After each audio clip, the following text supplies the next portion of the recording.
Hello, everybody. I have a random slow day. So I'm here to talk a bit about, cults and our country and how it all works. And of course, to take questions as questions appear. Somebody sent me some beautiful yarn. However, I'm a little scared that I'm not going to be able to wind it without completely tangling it up. I know that yarn winders exist, and you would think that I would have one, but I don't.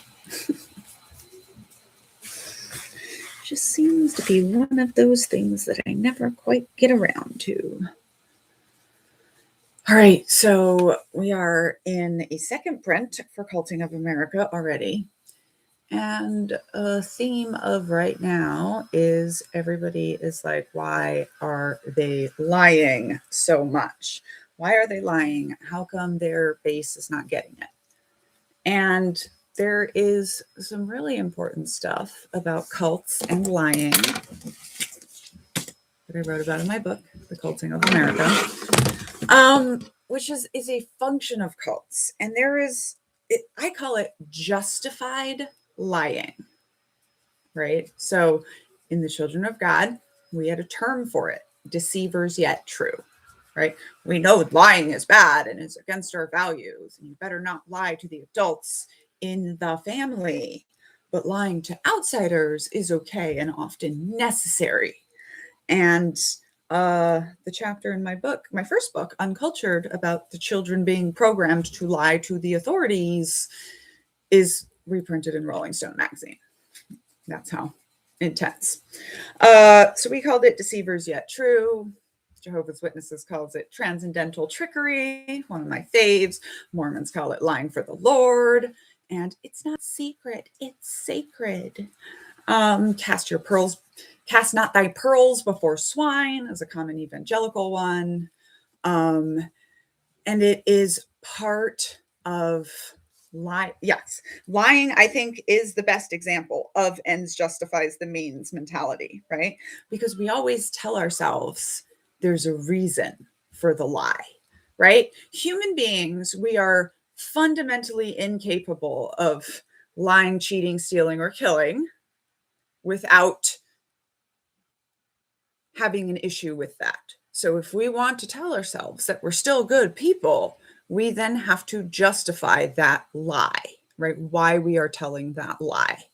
I think after studying this, there is one justifiable situation for lying, which is when it is time bound and you're doing it as like a surprise for someone.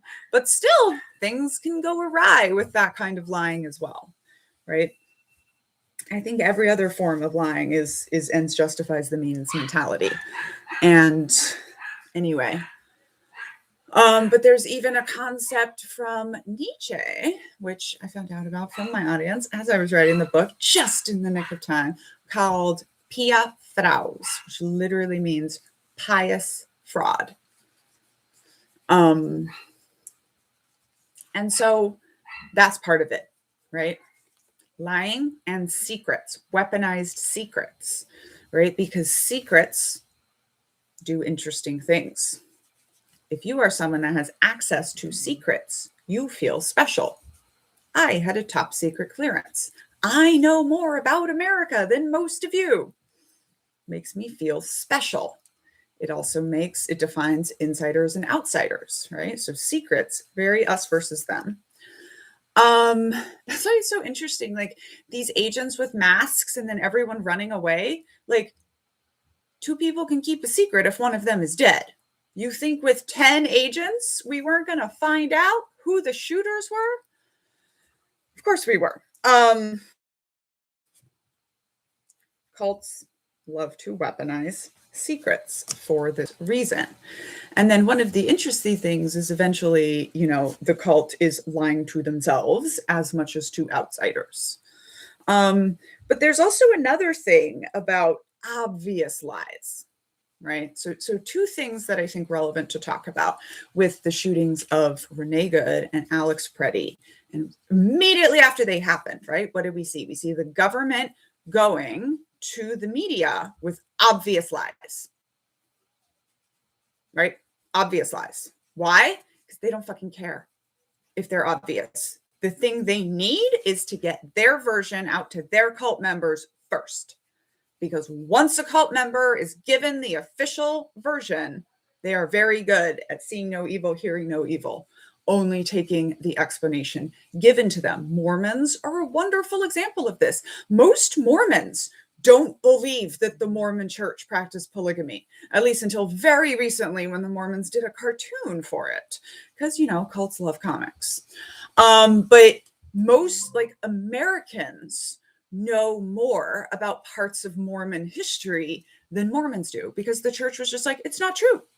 And the Mormons didn't go looking, right? Mormons are a very good example of, people used to think it wasn't a cult, partially because they're not isolated. First of all, you've been to Utah. Second of all, they're walking around, Mormons achieved what every cult is going for: perfect little meat puppets that can just work, and don't question.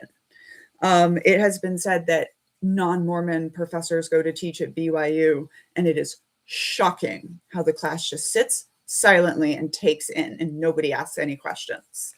Right? You're not supposed to ask questions in a cult. Questions are very, very dangerous. And this is why all cults have to very carefully control children. Utah has a weird vibe because it's run by a cult. That's a cult vibe. That's what that is. Did I talk about this in the attitude control chapter? They're like, Mormons are the nicest people I've ever met. Yeah, no fucking kidding. Cult members are the nicest people you've ever met till you get inside the compound. I don't know if I told you all, but I live next door to a cult, because of course I do. And they have labeled their Wi-Fi the KJV Bro House. For you non-evangelicals in the audience, that means the King James Version Bro House. And that is the exact energy. Get to watch them recruit at the University of Maryland all the time, and there's literally quite nothing we can do about it, because it's not illegal to bring people into your cult in the United States. Guess who made that happen? Our religious leaders. Get them while they're young, and they're yours for life. And I like to say, the Mormons don't care how you bring them, just bring them young. Just bring them young.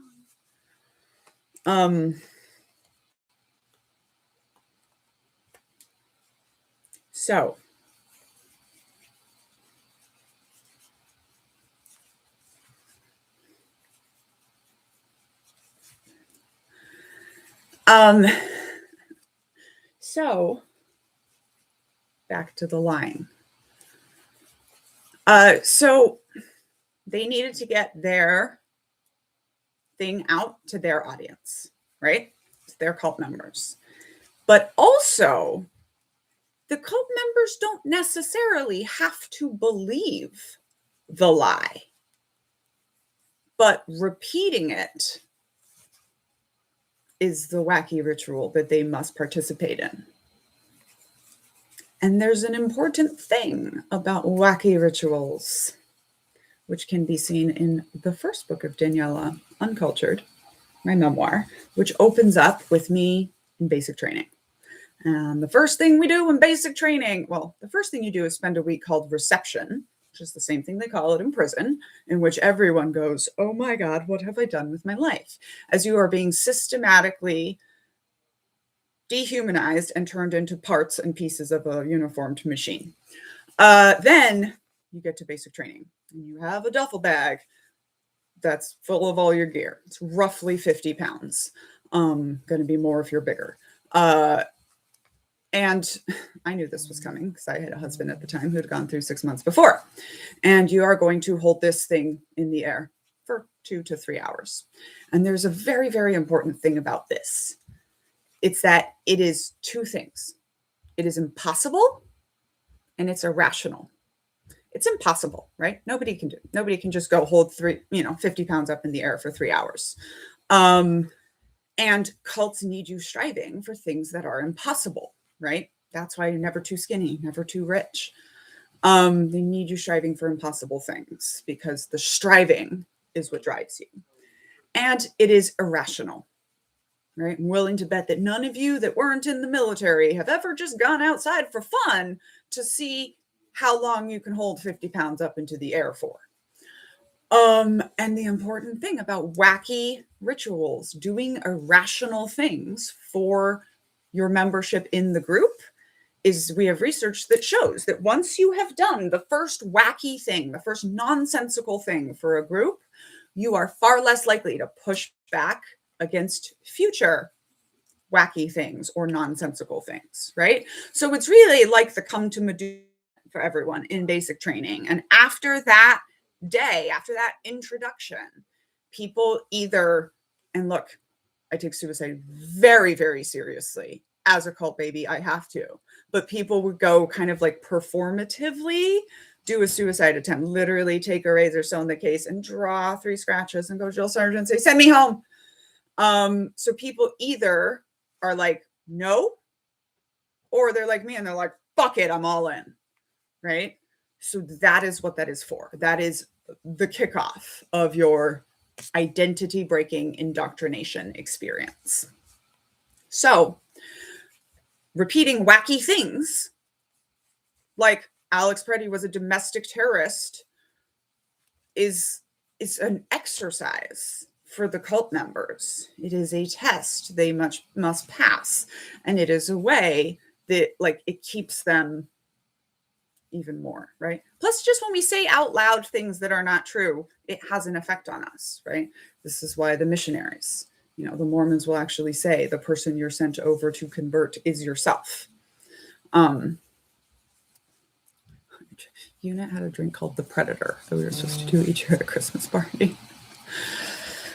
Yep. Yeah. If you're a non-drinker in the military, you're going to not fit in. Unless you're a Mormon, then you can go hang out with the Mormons.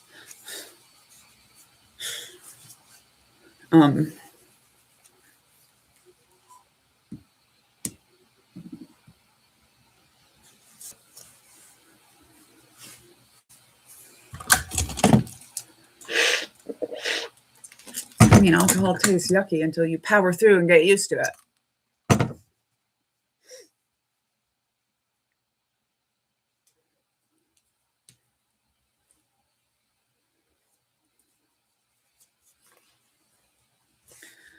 Okay, so yeah, hence all of the lying. Oh, baptisms for the dead. The cultiest shit. Mormons are the cultiest shit. And we were all just like, man, well-groomed white people, they're fine. It's just it's so bonkers. I love how going through the temple ceremony is literally just a crack in the brainwashing for so many Mormon-raised humans, because they're like, what the fuck? This is cult shit. And again, and here's another thing about wacky rituals, speaking of Mormons and the temple. It is called social proof. So we think we are rational human beings, right? I am, therefore, what is it? I think, therefore I am. We believe we are rational. Empirical science shows us that we are not rational, and that we make most of our decisions based on 2 things: recency bias and social proof. Recency bias is obviously what worked for us most recently, and social proof is what everybody else is doing, right? So, Children of God, when it was taken over by Crazy Lady Wife after the prophet's death, she issued a doctrine called Loving Jesus, in which everybody was supposed to have spiritual orgies with Jesus in their minds. It's complicated. There were 15 things to read about it. And they very specifically put out the direction that nobody was to read this on their own. for the first time. Now, most stuff wasn't read on its own for the first time because every single morning, the whole commune of adults got together for morning devotions with Daniela, if you will. But someone would be with the kids, right? Someone would be cooking breakfast. And those people would just be expected to catch up on the GN, the good news that was put out by the leadership, right? But in this case, they very, very much did not want anybody reading it on their own for the first time. Because you read that shit by yourself and you're going to be like, this is fucking bonkers, which is what everybody is thinking as they are hearing it read aloud. But they're looking around at everyone else, their brothers and sisters, these people they trust and know are not crazy and not cult and not brainwashed. And they see everyone else nodding along and everybody's doing it. Everybody in their head is going, this is fucking bonkers, but nobody says it out loud.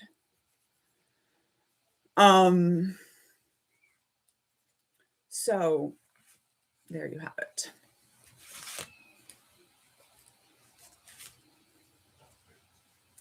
The Emperor's New Clothes. Exactly. And who's the one that calls it out in The Emperor's New Clothes? A child. And this is my very scholarly opinion based on a cartoon fairy tale that this is why it's impossible to brainwash children. Because children, at least till I think the age of 10 to teenagehood based on the child, don't have the rationality to push themselves through the irrational things. If it's irrational, a kid's like, what the fuck? He's naked, right? And this is why children have to be controlled with an iron fist by cult leaders, right? Cult leaders or 4-year-olds ask why 437 times a day. Trust me, it's exhausting. And the thing you're never supposed to do in a cult is ask why, right? So this is why. Children, now people say, well, that's not true because a child raised being given only one thing. No, we have a word called mind rape. And what is interesting is that brainwashing thought reform on adults, very successful. Brainwashing on children, not even 50-50. They're going to grow up and stay with the program, right? So, yeah.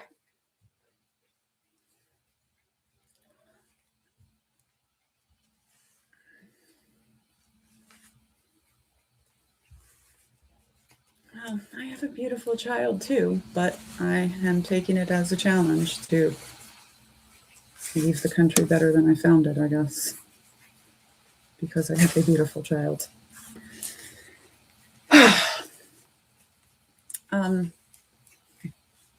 People are going to get so mad when they watch this video. People love watching me knit and they hate watching me wind yarn.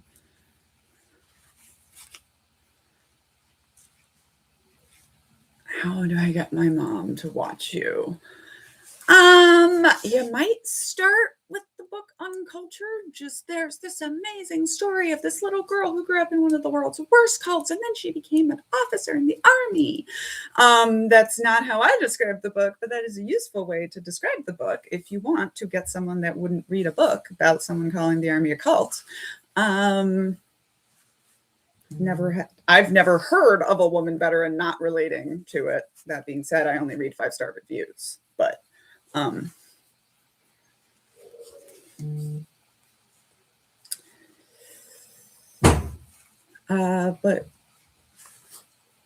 yeah, so other than that, I mean, I don't know your mom, so I don't know how to get her to watch it, but I describe why my military experience is relevant as I was the intelligence officer. I was the expert on the bad guy, decided to remain so.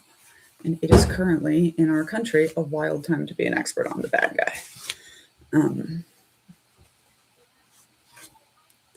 Literal thought that I had when the second term began. And I was just like, all Americans are going to understand authoritarian leadership much differently after we live through this. I mean, it's okay to talk about the files, but what do you want to say about them? You know how like Black America feels right now watching white America wake up and go, it's getting really bad. And Black America's like, now it's getting bad now. That's how I feel about people pretending to be freaked out about pedophiles in the White House. Like, really? Thomas Jefferson was raping his 14-year-old sister-in-law and then enslaving his own children with her. And we have a monument to him. I grew up in the world's worst pedophile cult, the Children of God. Oh, by the way, the Children of God, checks notes, performed twice at the White House. That's for the president of Brazil. And we wrote a marching song for Marcos of the Philippines, which was played on Philippine television every hour on the hour, because chanting is also a cult tool.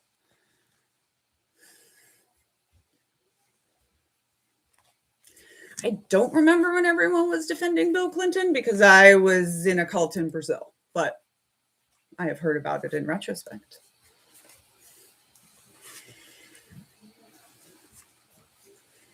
Yeah, I mean,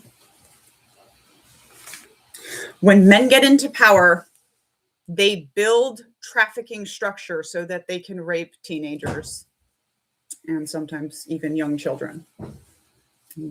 Men don't need to be in charge of anything anymore.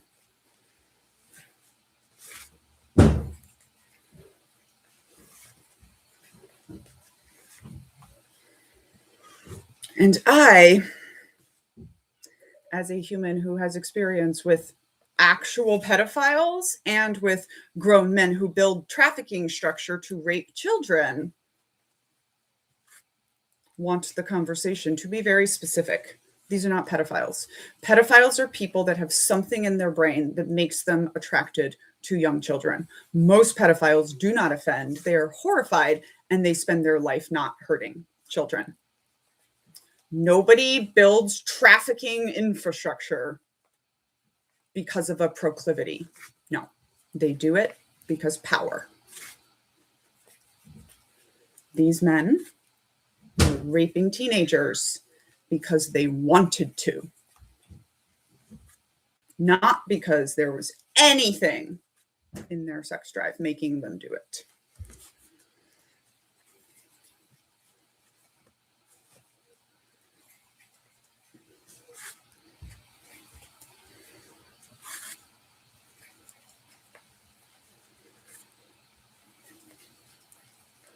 Yep.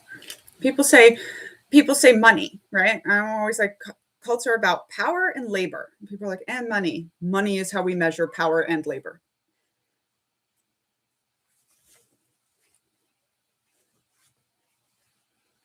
This is part of the part.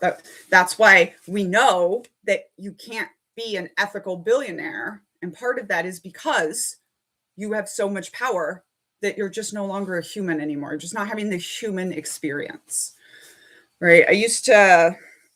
Me and Mr. Knitting Cult Lady used to do a thing. He's from a lottery buying. So every once in a while, when he was not deployed and there was Powerball, we would go buy one ticket. And it was just a fun evening to sit around, drink good wine, and just talk about what you would do if, right? Fun experience. We completely know we're not going to win the lottery. However, the first time the Powerball crossed $1 billion, I was like, this is not fun anymore. Because with $1 billion, you just do whatever you want. You just buy whatever you want. So it's not even fun to talk about it anymore.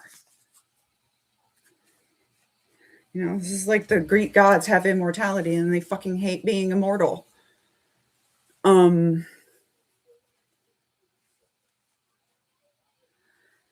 Yeah, no, I get it. I mean, I'm not like reading the Epstein files. I really think people need to understand that like a raw intel dump, someone was like, well, how do we know what you don't?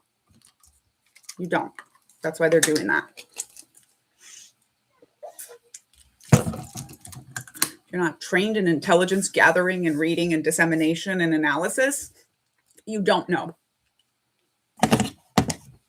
So hang on. But, you know, I mean, I think we can build a better capitalism. And maybe it needs to be a different word than capitalism. But like the actual gig economy could be so cool, right? Like I have this dream that, like, my life, the only things I do are the things I want to do and my job. Except I still have to do annoying things like go grocery shopping and put gas in my car. And like, if some enterprising young person were to walk around this entire neighborhood and be like, I'll go do your grocery shopping for you for a 20%, done. I wouldn't think twice. If some enterprising person bought a gas truck and every Tuesday I could just leave my key in a lockbox and they would gas up my car for a fee, done. Never think about it again. And we could build that. And people are like, well, then nobody would do the dirty jobs. I don't think that's true. I think in communities figure out how to handle the dirty jobs.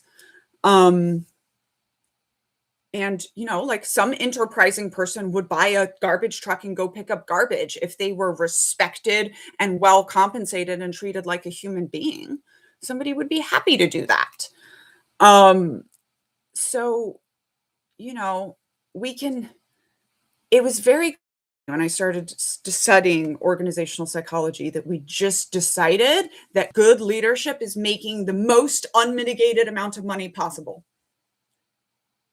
Business is business and business must grow regardless of crummies and tummies, and like we could just not. We could just make the choice to pay well for labor. We could just make the choice to get rich less fast. I am personally making these choices. My minimum wage that I pay is $50 an hour.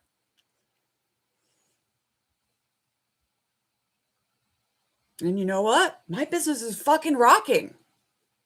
But I'm just gonna get rich less fast and bring other people with me. And we can just build these systems. We can decide that being a billionaire is disgusting and you should be in a competition to get off that list as fast as humanly fucking possible. Right? We do not have to be this way. Motherhood's another good one. I just read my section on the cult of parenthood in America today. You can go watch my short video on that. But like, I think becoming a mother is what radicalized me, literally. I was like, first of all, let's just start with 40 weeks of pregnancy. 40 weeks is 10 months. It is not 9 months. It is 10 months. And I said this over and over and over again for 11 years now. And you know what the number one answer that I get is? The number one answer that I get from people is if we said it was 10 months, nobody would have a baby. So we are starting off with coercion. The second I was pregnant, I was so furious with every other person with a uteri who hadn't fucking warned me. Because how dare we? Then I had the actual baby and I was like, as someone who experienced sleep deprivation torture as a child and as someone who at least very closely studied why we do it, and sometimes we use sleep deprivation on soldiers, I understood it a whole new way when I became a mother, because that is exactly how we torture and break people. It is the exact kind of sleep deprivation. It's not we don't let you sleep, right? I had 72 hours straight of being on shift. We always used to joke that it's not a field exercise till the S2, the intelligence officer, is crying in the corner because she hasn't been to sleep yet. That sucks. That's not quite torture. Torture is when we let you go to sleep and then we put a blaring loud object next to you that you have to deal with.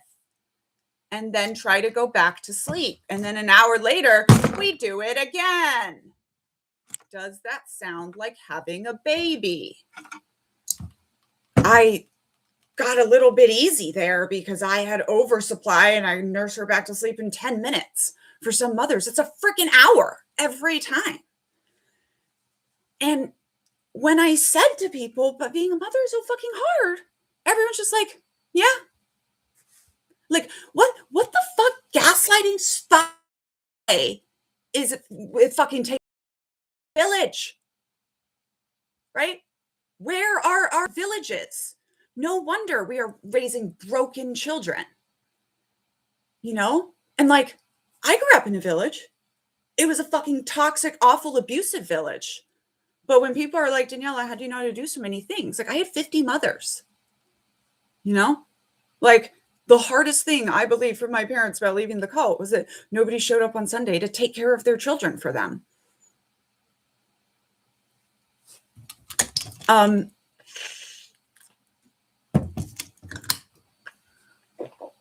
So where's our village in America? You know, I spend a lot of time thinking about air conditioning. Number one, because America is the only English-speaking country that calls it AC. Everywhere else calls it aircon. So that was weird for me when I came here, grew up abroad. Number two, because I grew up in Brazil, a poorer country and a hotter country that did not respond to air conditioning's invention by immediately freezing every indoor space. You just hang out outside more. And then I moved to Texas, a place that did respond to the invention of air conditioning by absolutely freezing every space, right?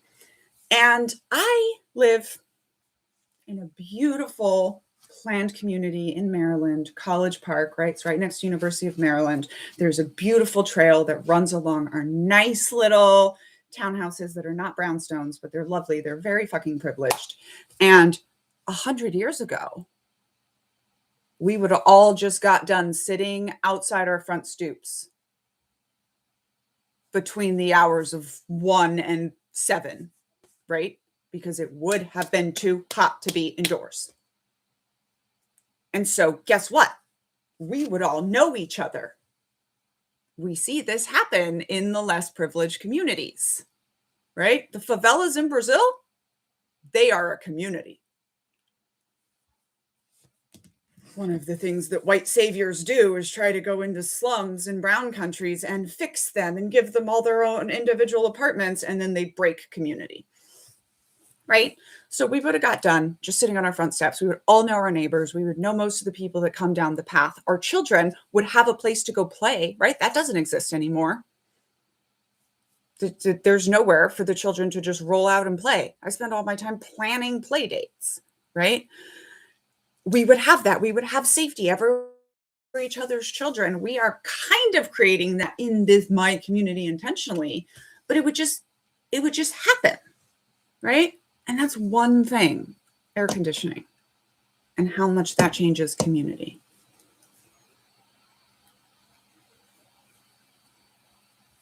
Liberally apply that to everything in America. Right? So work, right? The American focus on labor is unparalleled anywhere else in the world. In the 1800s, there was a, British man who complained that America is so dull and there are no interesting men with which to hang out in bars and have interesting conversations in the middle of the day because they're all at work. Very Puritan of us, right? The fear that someone somewhere is having fun and work all the time, even though they didn't believe that work brought you any closer to God, right? They believe in predestination. There's nothing you can fucking do if you're not chosen, but work all the time anyways, because you owe it to God and society, right? Love of the written word. The Puritans were the wordy shitmates. The Puritans fucking loved to write shit. And that's why America is so focused on the written word, which is also one of the tenets of white supremacy, right? So all of these things are connected. I just want to say that when I was in college, 18, just out of a cult, and I found out there was a thing called philosophers, I was like, how does one become a philosopher? And I did it. My master's degree from Harvard is a master's in philosophy of organizational psychology. And I've been called a modern day philosopher in several profiles because, this is what we do. We think about things and then write it down. And no, I got the best book review today. Someone was like, oh my gosh, I read Culting of America, and like it made me so angry of how much I've been manipulated and abused by all of these groups. And I was like, yes, here's why. One of my favorite books, of course, this is going to happen. Invisible Women, Carolyn Criado Perez. My other favorite book, Caste, really. So both of these. And it's like, when you read these books, you're going to be mad. Like the one of Invisible Women is how women are left out of the data and how many of us are raped and killed because of it.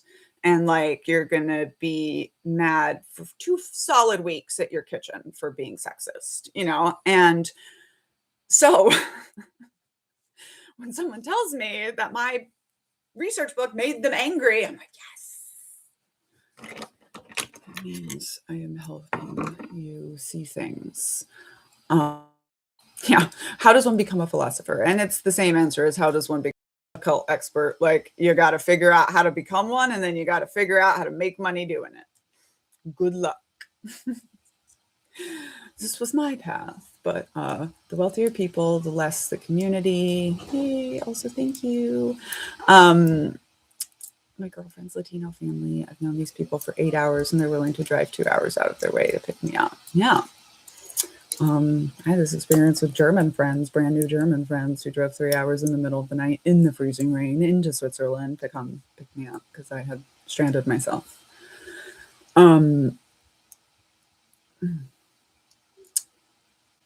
Study to show the greater difference. Yeah, well, so there was a study that was done to test, can the phrase money can't buy happiness, true or untrue?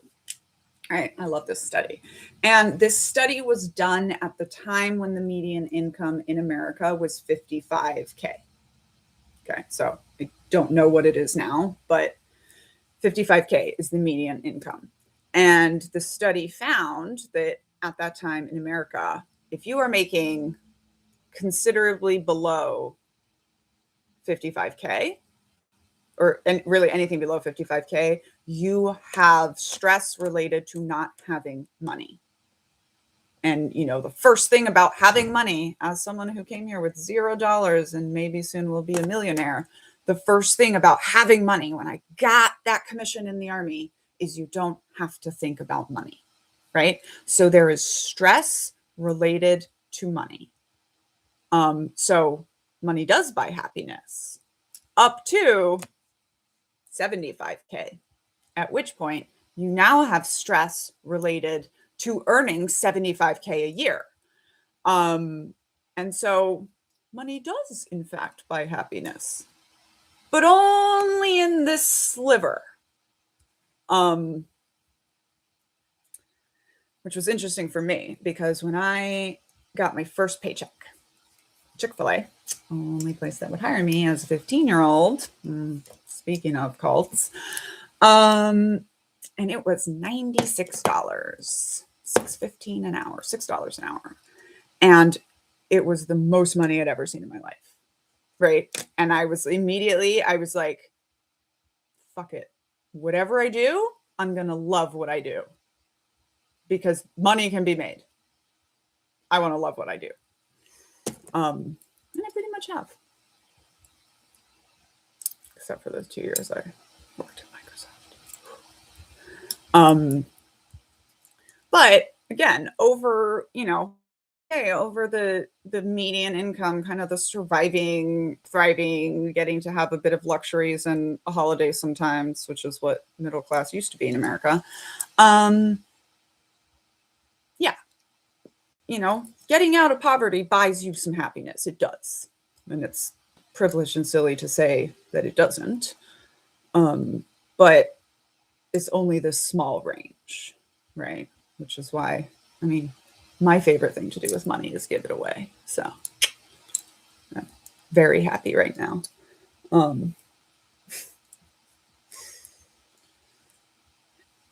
And yeah, I'm just known as the quirky neighborhood lady who tips very, very, very, very, very, very well. And I love that for me. Which also is to say, when people talk about what can you do, right? The reason I can't give you suggestions is because everything I'm doing is related to the specifics of my life. One of the things I can do is write checks to things. Not everyone can do that, has the disposable income to do that. I could say, I'm going to throw a knit in and be prepared to write a $20,000 check against, whatever money we can raise. And the fundraiser is going great. Thank you all so much. Yes, organize. And even I didn't really know what that meant. So that's kind of why I'm doing this. What is the most difficult thing I have experienced that taught me to love myself? I don't know that it was I think what taught me to love myself was finally experiencing unconditional love, which is something I get from my spouse. And fortunately, I got a solid year of that before I had a kid. And of course, it's something I get with my kid. But if the first time we experience unconditional love is with our kids, we should have healed more. I wish I had healed more. But also, look, I fought with my hair my whole life, right? I have bad hair. I have curly hair. It was made fun of. It was blah, blah, blah. It was everything. And one day, probably 8 years ago now, I was like, you know what? I am just going to be unabashedly in love with my hair. And I've never had a bad hair day since then. And trying to do it with my body. I'm still very much working through body image issues. But I can say that you can see my not flat stomach quite well in my book party photos, and I didn't go into a spiral about it. So small wins. But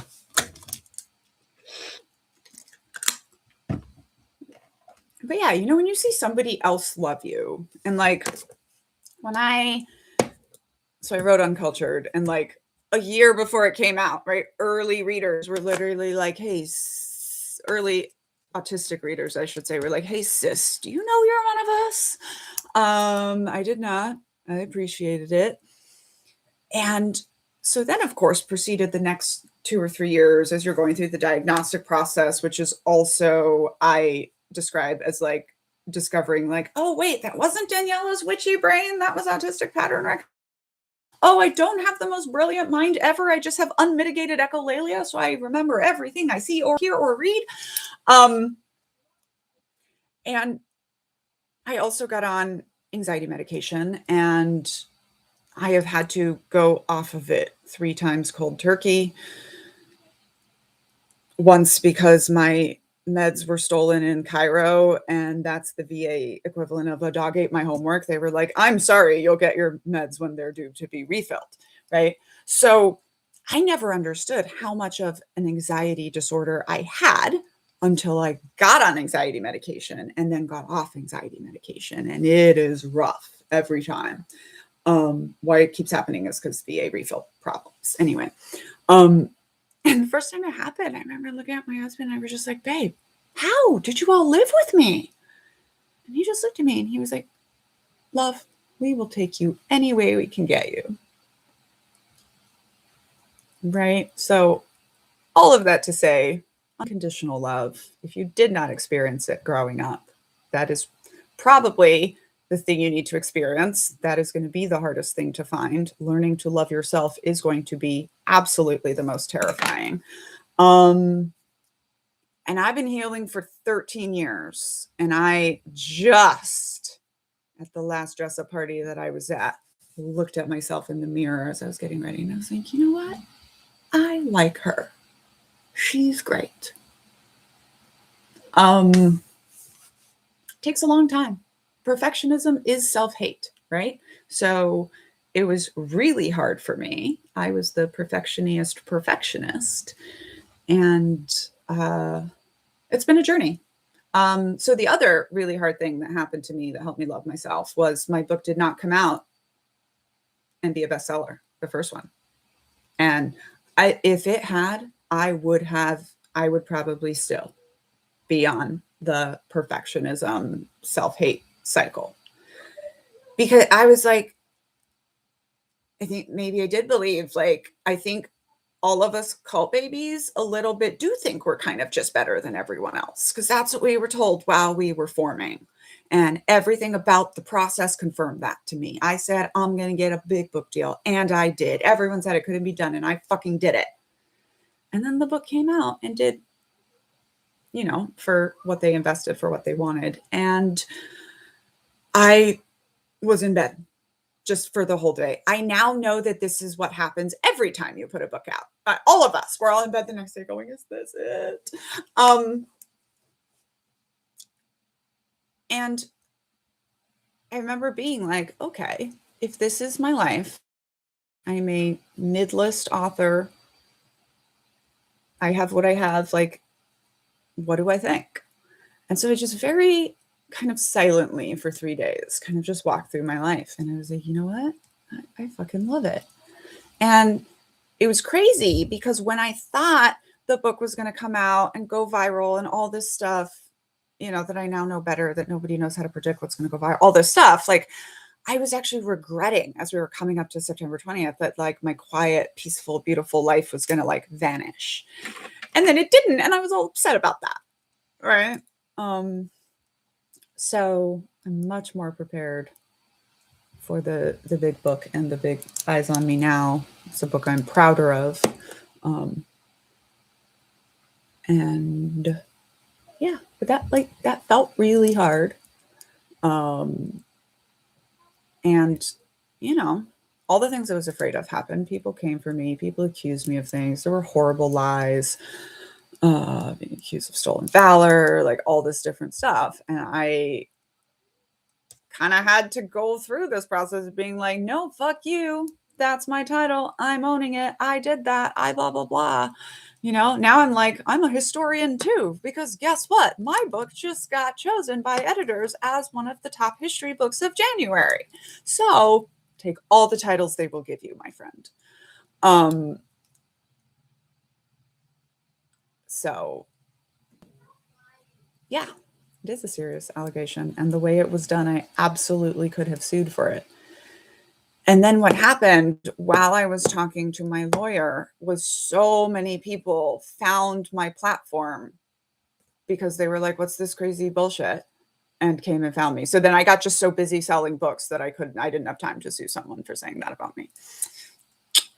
But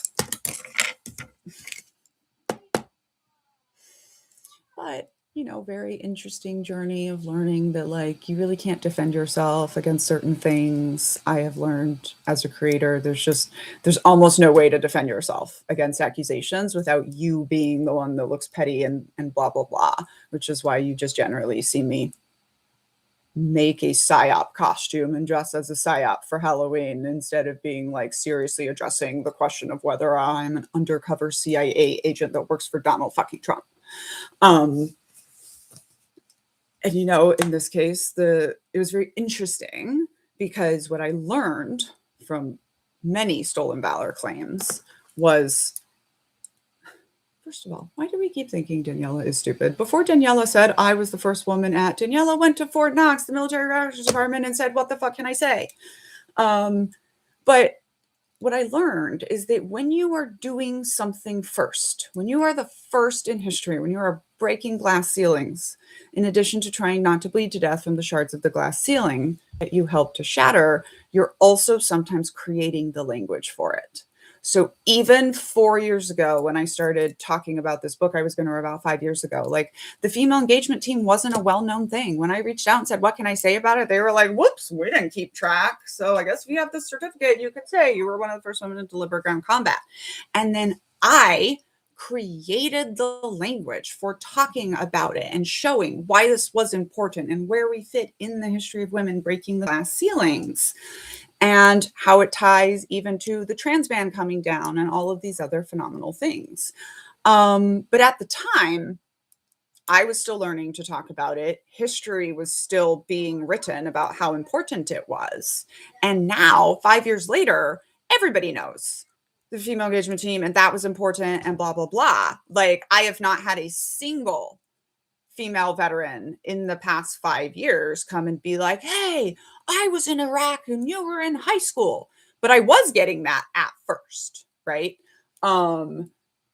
And I get it, right? Like, women have been in combat since the Revolutionary War. And this is part of what I learned to say. However, when the Army was playing word games, as soon as they said deliberate combat teams, as soon as the combat they were sending us into was deliberate instead of incidental, now you have military commanders standing around, commanders and planners like me, standing around planning to send untrained, under-armored soldiers into missions that we expect to go boom. We do not do that in the United States Army. And so, not even 3 months into our deployment doing this, they had already started a selection process back home, and the cultural support teams were born, and they were picking the best women, getting them well trained, and then sending them on special deployments with the Rangers and the blah, blah, blah. By the time I was back on my next deployment, in between the deployment, I was part of the research and development to get us better armor as women. And then I had one when I went back. And I watched the first women graduate from Ranger School the year after I got home. One of them tried to call me out on Twitter once for not being grateful to the military. And that was fun to call her in and remind her on whose shoulders she stood.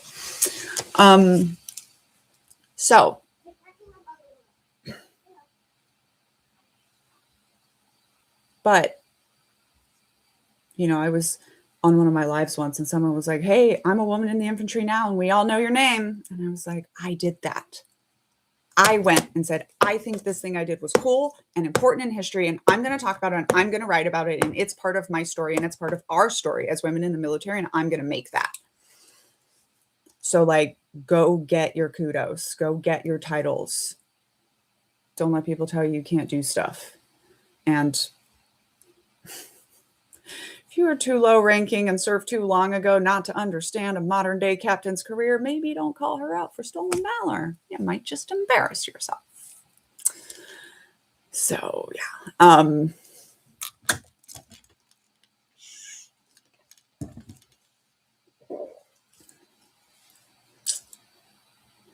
So, I love that. Learning and growing is happening.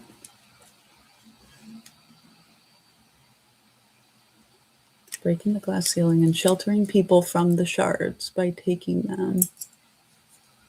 So there's more to that, but I like the sentiment. Yeah. So anyway,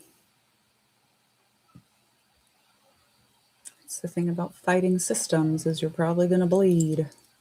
So it's hard to, like, when people are like, should young women join the military? I'm like, we need amazing women in the military. They just got into 20%, which is the tipping point for stereotype theory, which is very, very important.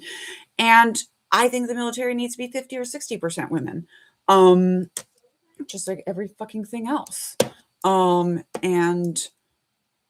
do I want individual women that I know to join the military? No, not my daughter, not my friends' kids, not, so, and that's because I know, like, it's going to be hard. Having to run faster and jump higher. This was the thing I said on Twitter that the first Ranger didn't like. I was like, I did it, y'all. I ran faster. I jumped higher. I played the fucking boys game. And now I'm 100% disabled at the age of 33. And if that is not a analogy or I'm blanking on the word here, for internalized misogyny, I don't know what is. Right? And anyway. So, or like, in Uncultured, my memoir, there's this when we first get to the team, right? These six women to the infantry guys, and they're like, "All right, you want to be in the infantry? Let's fucking go!" And they just beat us into the ground for a day, right? And one of the things, once they discovered I was fast, was they had me just sprint race like probably 15 dudes in a row. I beat 12 of them. And I was wearing my gear and they were not, and including the commander. And that was how I earned my fucking stripes, right? Like from that fucking minute, right? I had their respect. But the next day when we went on a 10-hour patrol, I was fucking hurting. And you know what else none of the guys had to do? They didn't have to show up and race everyone on the team to earn their respect. They didn't have to carry half their body weight because somebody decided that you just have to carry an arbitrary amount of weight to be a fucking soldier. So all of these things are connected.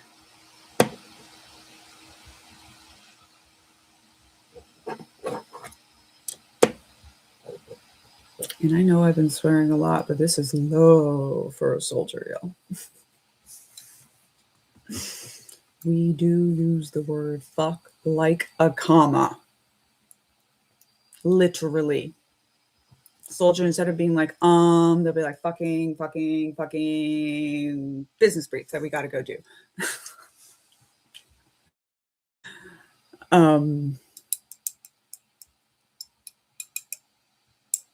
Endurance and health perspective, women are the boss. Yeah, I mean, we've had to be, right? It's just like people, when people talk about Black excellence, it's like, yeah, they have to be better to play the same game. And that's why you see so much Black excellence, right? Meanwhile, white men get to be fucking mediocre. This is why when I say like stupid people, like cult joiners are not stupid people. And I always say a cult educated or a Harvard educated lawyer died on the side of the Branch Davidians. I have that in the book. And it was a Black man in 1996, a Black Harvard educated lawyer. So, he had to be 10 times smarter than the white dudes in his class and women. I think there were by then. Right. So what are the resources I have found of value that I would share with SA victims? If it's military, my book would be the first one, Cultured.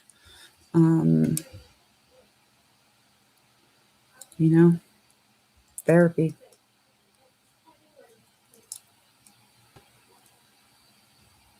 Healing.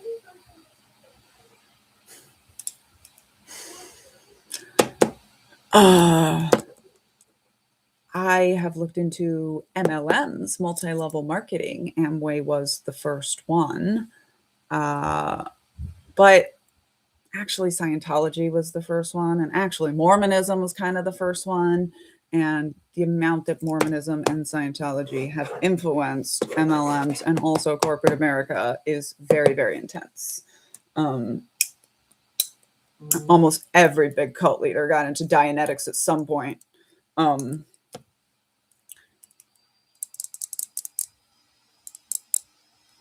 don't know why everyone keeps saying this isn't America, but I'm writing a book in response called An All-American Fascism because I was so annoyed. But it's probably because we've been lied to and propagandized about what is America.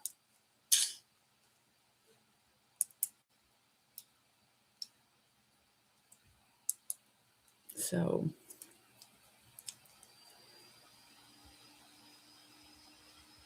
this is who we are as a country. It has always been, and we can decide to change that. So I hope that we will. And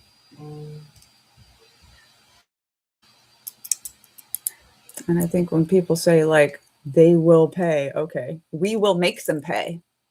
Amanda Nelson was just talking about this, the passive language. When are they going to hold our government responsible? When are we going to hold our government responsible? Right? We, the people. Made another video today talking about, I just saw this great video of AOC talking to Don Lemon. And she was saying what I've been saying since the beginning, which is they know they cannot come for all of us. They know that. They can't come for everyone with the cell phone. They can't come for everyone protesting. They can come for groups of people.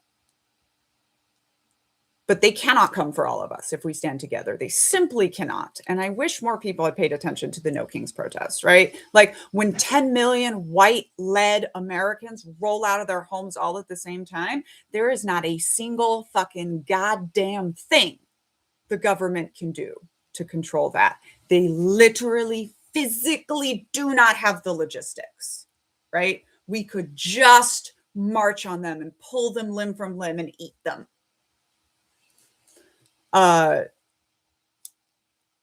So they have resorted to terror tactics. And this being my real life adult job, when a government resorts to terror tactics, they know that they cannot win. They know they cannot win elections. They know they cannot win by force or over the people. So they are trying to get you to do what's called complying in advance. They are trying to get you to say, fuck, they're shooting white women right now. I can't go out. Fucking go out. They can't shoot all of us.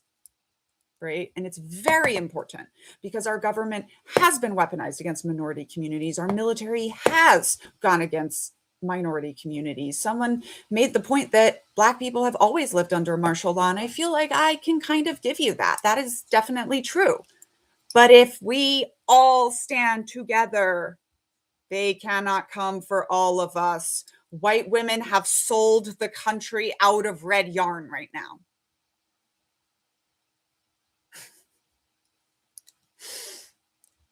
They cannot come for all of us. So, and this happened very relevantly in Iran. Okay, Iran, not very strict about women wearing the hijab right now. Why? I thought they had a totalitarian, brutal government. They do. They've killed tens of thousands of protesters recently. However, there was a woman who about 5 years ago was taken by the morality police because she had a strand of hair showing, and she was beaten to death.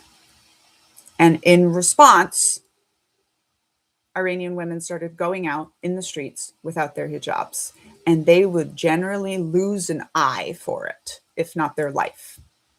They would take out an eye. And there are all these pictures of these smiling Iranian women with one eye missing.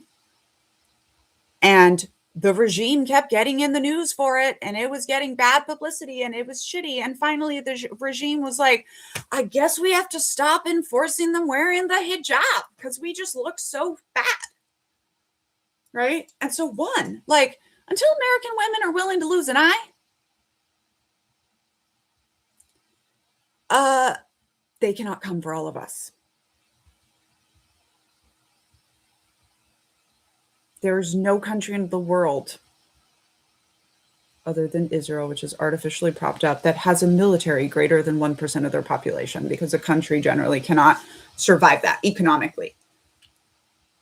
1% of your population cannot come for the rest of your population, no matter how many weapons they have, right? And this is where our response matters. And before I say this, I'm going to say that I grew up in Latin America, love it from the depths of my soul. But there is a reason that every South American country other than Brazil did very well with COVID. Other than Brazil, because Bolsonaro was a Trump fanboy and a wannabe dictator. Okay.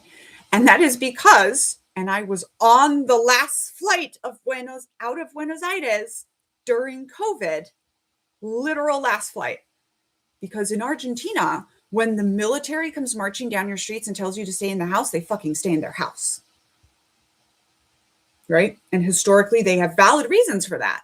But that is complying in advance. Right? When Americans were told to stay in our houses, we said, fuck you, make me. Right? That's important.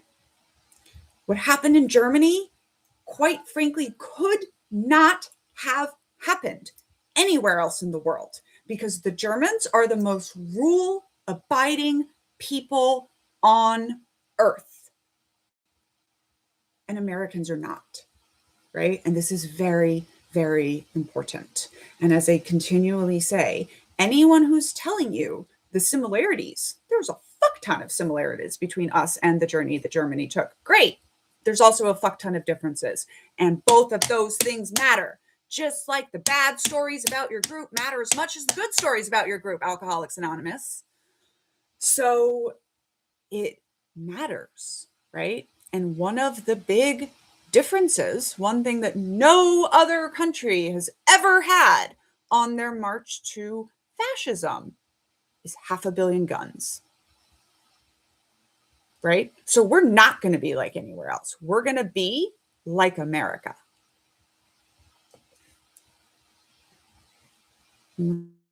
This history doesn't repeat, it rhymes. And that's what people like me do. We study the trends so we can try to predict. You know, when you're hearing a song that you're hearing for the first time, but you already know what the next word is going to be because of the rhyme, the strong rhyme, you can make a guess. Like, that's what people like me do. And people like Heather Crouch Richardson and blah, blah, blah, right? Hey, SATCOM Air Force, thanks for your service. Stop calling them the Chair Force after what they did in the evacuation of Afghanistan. When people were like, y'all really went to like, Americans are going to kill us. Like, these Air Force pilots were flying planes that are supposed to carry 200 people with they flew a plane with 900 people. 50-50, that plane was just going to fucking crash back down because it was too heavy, right? They literally gave their lives to fly these people out of Afghanistan. They didn't end up having to give their lives because they got out, but much respect to the Air Force. But this also brings me to preppers, and people say, it doesn't matter, we have guns, they have bigger guns, look, individual prepper, absolutely correct. I don't care how many weapons you stockpile, you're not standing up against one 18-year-old chick in the United States Air Force, right? But they can't do it to all of us, not even with nukes. You could put the entire United States military on one side of a football field with all of their weapons. You could front load the nukes, and then 350 million people, and we'd get them real fast. They want a military conflict with the American people, 8%. But really, even 3 to 7% of us, we overwhelm the United States military. We know this because we drill this in the military. Right? That's another reason why I'm like, no, the military is not going to turn on U.S. citizens. Per doctrine, we do not take on fights that we are not 3 to 1 likely to win. We lie to ourselves a lot about how likely we are to win. Please see Iraq and Afghanistan. However, like, the military is just going to be like, no. When people are like, I'm like, martial law doesn't work. And he's like, they could try. Thanks for explaining military operations to a former military operations planner. But actually, you can't try a military operation that you can't make a winning outcome for. That's just called, we have a go, no-go brief right before every mission. And if there's no way to say we win, we don't do the mission, right? That would be called a suicide mission. We don't do that. We are the United States military, a highly professionalized, highly lethal force that doesn't want to just be massacred. Like when people were like, oh, Marines in LA, 300 Marines do not want to be stomped to death by 10 million Los Angelinos, which is why I knew they were only going to stand on federal property and defend federal property, the only thing they are allowed to do per the Constitution in the United States. Right? So, oh no, I'm not here to comfort you. It's weird to expect comfort from the threat briefer. Yeah. I'm here to tell you exactly how they're going to try to kill you and then send you out on the mission. 16 million vets, más o menos, somewhere between 15 and 18 million of us veterans. There's another reason they're trying to make you hate us, right? Because we are literally the fifth estate. There is just so many degrees more combat experience outside the military than inside the military. And we all have really cool areas of expertise, but we all have one very specific area of expertise: how to defeat the American military with low-tech tactics. I know exactly how to do it. I wrote the book on drones. And we trained them, right? My little lieutenants are battalion and brigade intelligence officers. I taught them how to do their job.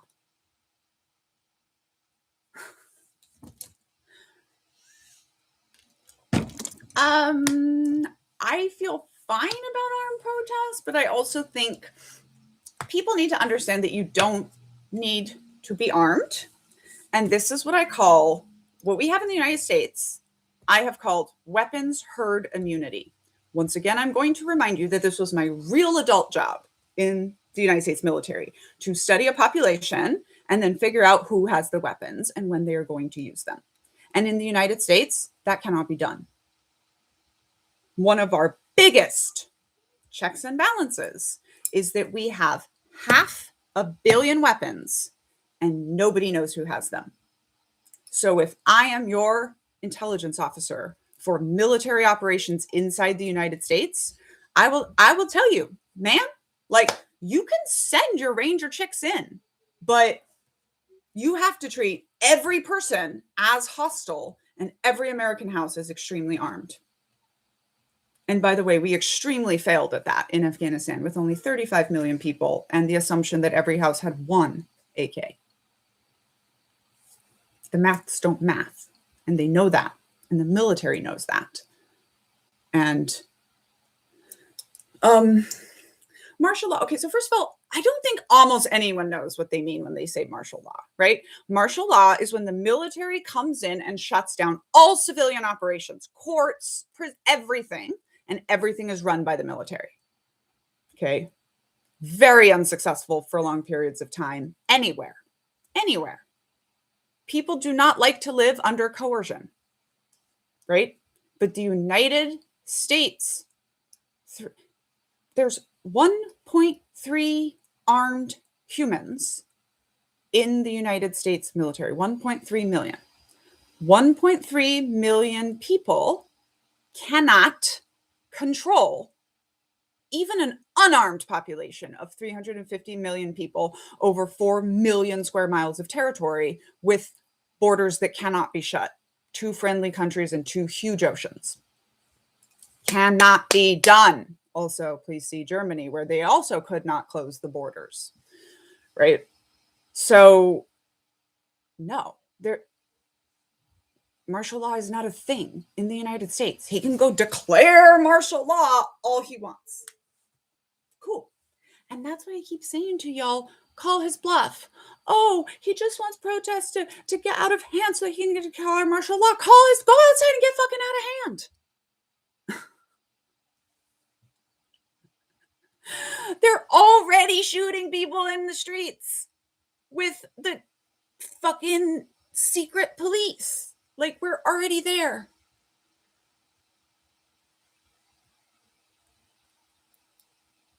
And they're just such stupid secret police. Like, what is the point of wearing a mask when you're receiving a paycheck? Your name's on a list. We know who you are. We're going to come for all of you.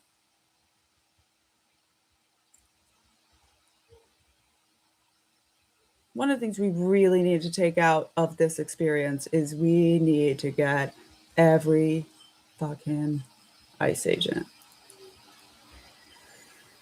who guides the military is the president, the commander in chief. And then it goes down from there.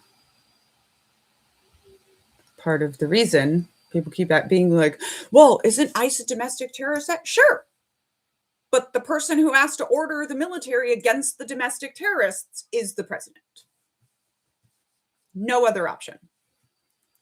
I've never heard an American civilian getting mad at the military for not going after foreign enemies without the president telling them to. Same for domestic. We do swear to defend against foreign and domestic enemies. We do not swear to choose our own missions. And I've started to realize, like, one of the reasons that everyone thinks that someone's going to come save us is because that's what happened in Germany. Right? The rest of the world showed up and saved them. There's no possibility of that happening in America. Nobody has a large enough army to invade America, including America. And they couldn't get here. We would just kill them in the middle of the ocean. Part of why America became a military power is because you can't get here. As soon as modern warfare started, we had the upper hand. We're not just going to let you get to our shores where you will find a gun behind every blade of grass. We're going to kill you in the ocean. Meet the United States Navy.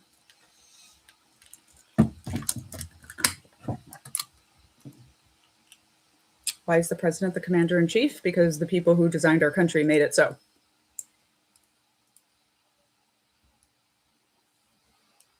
You're going to have to go talk to the founding fathers about it. But one of the, so I've talked about, there are three very significant checks and balances about the military that everybody ignores and tells me I'm wrong about. And yay, have not been wrong. Okay. Civilian control of the military, but that's the president. I don't know what you mean by what about the point that there are 1.75 million on each side. Let's take it from someone who went to war where we were expected to partner with an untrained, randomly armored force. MAGA's not going to be helpful to the military in a war. Trust me. So second check and balance, right? We swear allegiance to the Constitution. Military is a cult. I wrote both of those books. It is a cult that is led by an idea. That idea is upholding the American Constitution. Donald Trump is not the leader of the United States military. He's just the first person in the leadership structure. Okay. So this is very important. Every modern country that has become a dictatorship has had the help of the military, and that military was pledged to the human who took over. We do not have that. And then posse comitatus, which is 1800s sometime. And they were like, no, the president, we can't let the president use the military against Americans. We're just not going to have that be a thing. It's very important to understand that the National Guard and the Coast Guard are not task organized under the Department of Defense, usually, because we need them to be able to be used in America and around America, the Coast Guard, right? Number one thing the Coast Guard does is just save stupid Americans from being stupid. And so,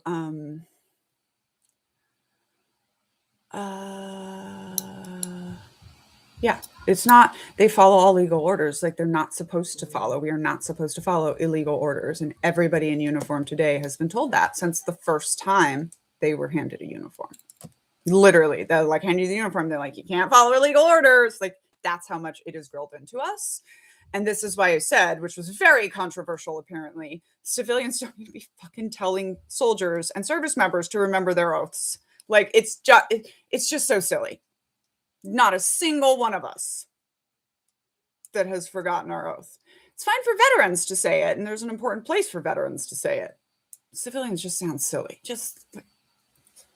You just don't understand the culture, and you're just saying stuff. So, one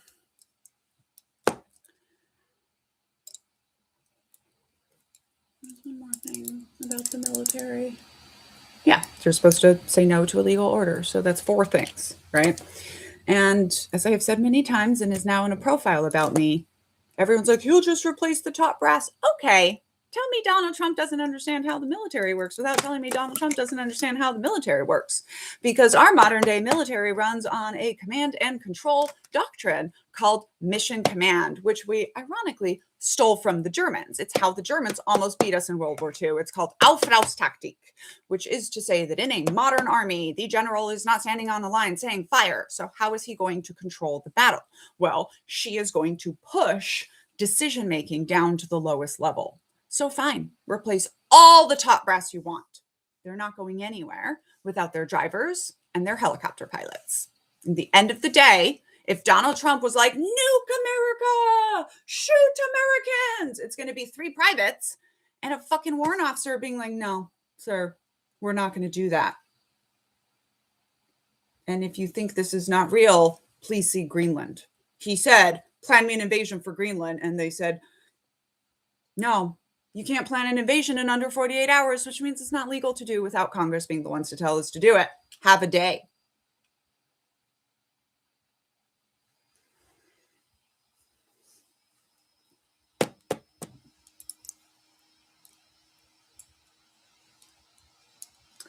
So, but also the Democrats can't fix things right now, right? The other party is completely in power, right? The Democrats cannot impeach, they cannot remove, they cannot do anything.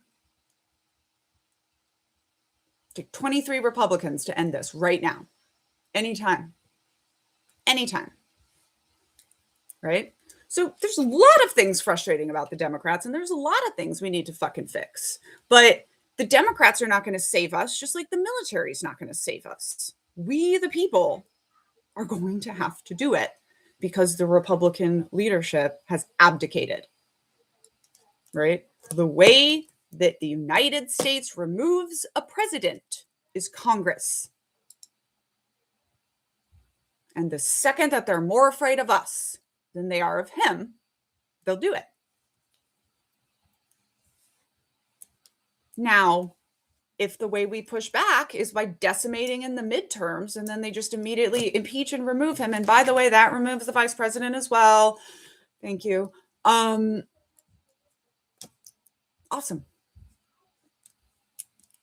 We still have to fix all the shit in our country, but you know, that part ends. So, yeah. And on that note, I will probably leave. No, you sound really silly when you bring up Kent State, honestly.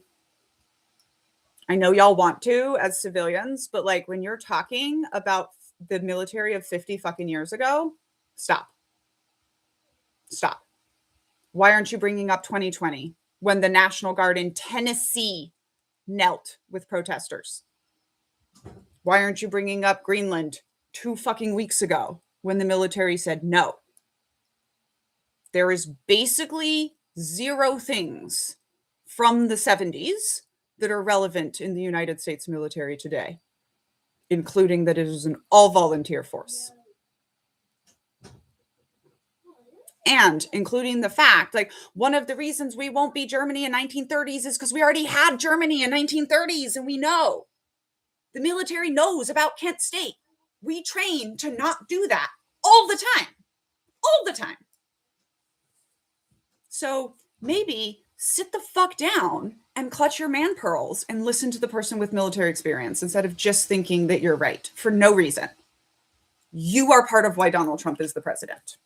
And I don't care what side of the aisle you are on, but the death of expertise. For you to consider your civilian ass to lecture a military person about the military, it's just so fucking ignorant and American.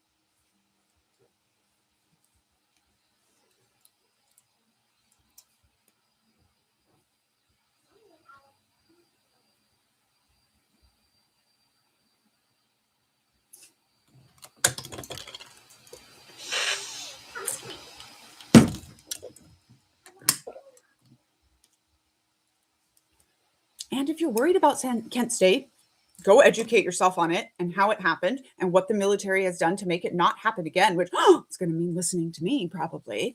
And then go get involved in your community liaising with the National Guard. That's what you should do. If you're worried about Kent State, you don't go tell the military expert that she's fucking wrong. You go do something about it.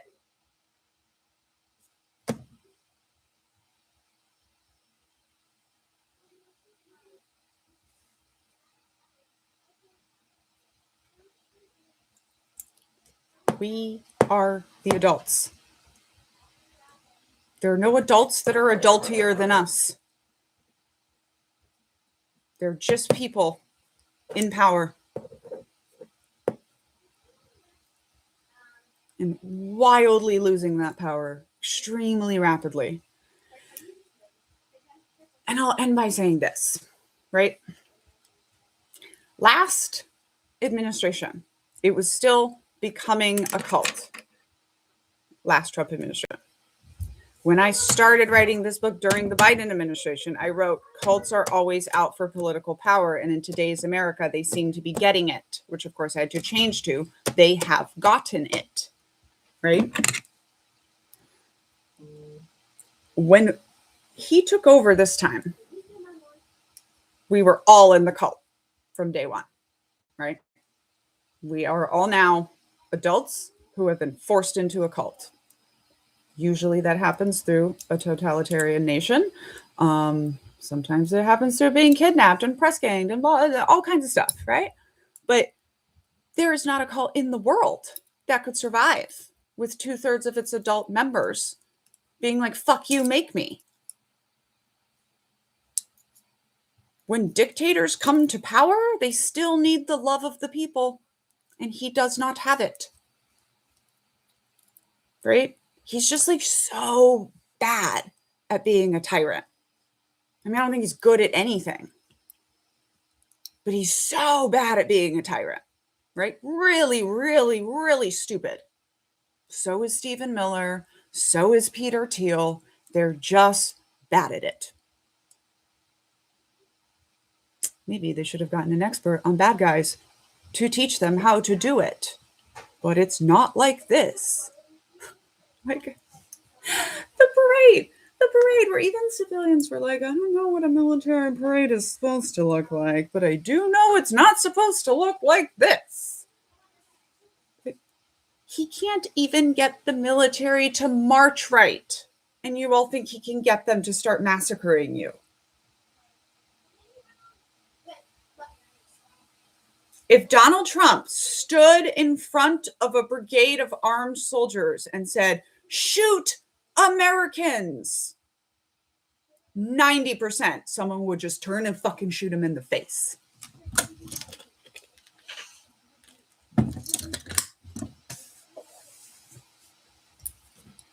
And that's the other thing. Like, we are not in a military that is do what I say or else boom.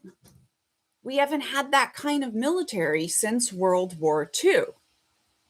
There is no downside to not following an illegal order. And there are huge downsides to following it. That doesn't mean soldiers never follow illegal orders. I've given examples of times that I did it. But just like you sometimes break some regulations or some laws like speeding, but you wouldn't just kill someone. Same. 99% of service members would go sit in jail before massacring Americans. What you're afraid of is MAGA with a gun, not the American military. They honestly, I think, have performed quite admirably during the first year of this administration, with, one or two war crime exceptions, which were individuals and very relevant. So it's very relevant that those were individuals. So I'll say this before I log off, because otherwise people will try to school me. We've seen 3 very specific military things during this administration. Actually 4. The parade, very relevant. Second, the boats, right? In which every single one of us with military experience basically stood on a line and said, yeah, that's war crimes. right? And then, nobody said that about Venezuela. Only civilians, right? The unit that they sent in, the extraction team on the black helicopters. I am married to a man who retired from that unit, and I professionally worked with them mucho in my experience as an aviation intelligence officer. And I know, and he knows, and every fucking military person that should be talking knows that that unit did not fly to Venezuela without legal clearance. So civilians sitting here saying it's obviously illegal. Please shut up and sit down. With all due respect, sit down so hard, right? What Venezuela was using the military in questionably illegal, but they still have to do it, ways to cause this. And then we saw Greenland, in which exactly what I have predicted happened. He said, "Rah!" And the military said, "No." And the amount of you that have yelled at me that Donald Trump doesn't care about laws and I should shut up. And my only response has been, but the United States military does. Yes, that is under AUMF. Probably. I mean, they haven't given a justification for the Venezuela thing, but we believe that it was probably under AUMF. The military is filled with a smattering of Americans.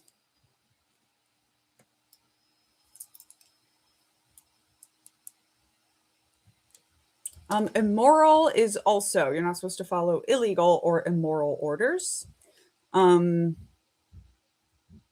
But immoral under the laws of war, right? Not. So rape, before it was considered a war crime in 1996, would still have fallen under immoral. Oh, mansplaining people yelling to me is not where it's at. Clutch your man pearls.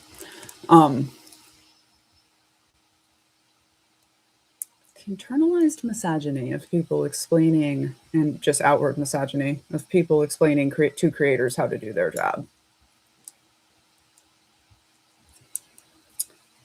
Yes, there's a lawyer in every boat. There is a lawyer in every single military unit at the brigade level, if not more. Units like the 160th, the Special Operations Aviation Regiment, has a fuck ton of lawyers. Yes. There's also intelligence officers that brief you on rules of engagement and what you're allowed to do in your job, what's legal and what's illegal. I'm not just talking about it for no reason. But yeah, so there's a lawyer, just like, it's so infantilizing when I say this and people are like, but how do soldiers know the laws? Just like you know the laws of your job. The adult humans who are in the military know the laws of their jobs. It's part of our job. I know this is what I mean when I'm referring to what makes it questionable or not. It's not illegal to go into other countries and extract people. Those are treaties. Those are not laws. We do it all the time. My husband was deployed 6 to 9 months a year. With the exception of who the target was, that is what that unit does. Very few people yelled about it when we went and did it for Osama, right? That's what they do. United States Rangers. So Special Forces mission is to train foreign militaries. Rangers, capture, kill. That's what they do.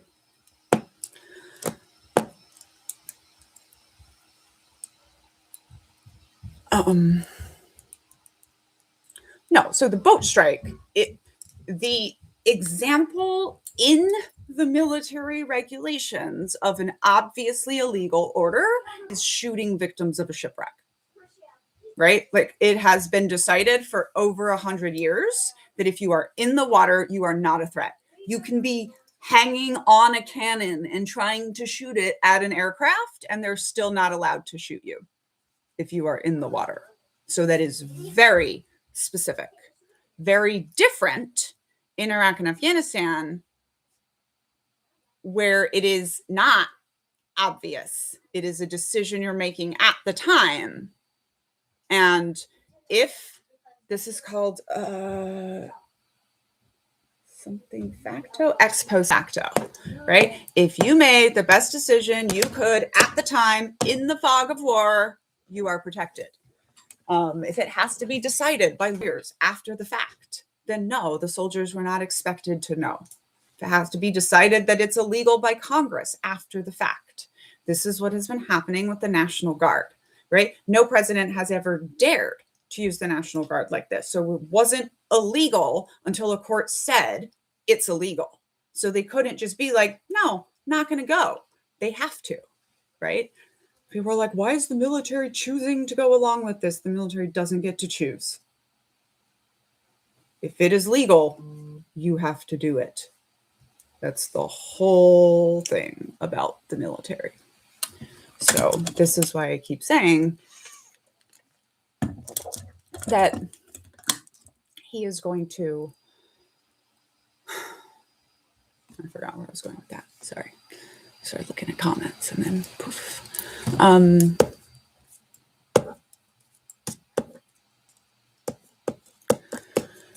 Well, the military's recruiting is cratering for a lot of reasons. They've created their own problem.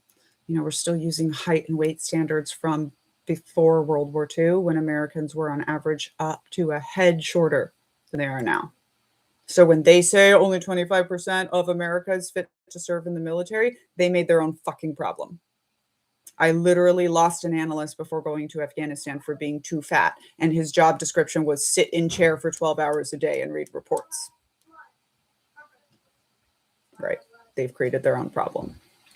And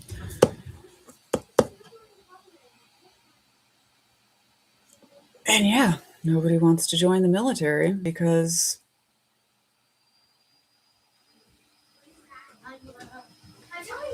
we're all realizing that we haven't really been the good guys, and people are like, blah. But also, under a bad economy, people get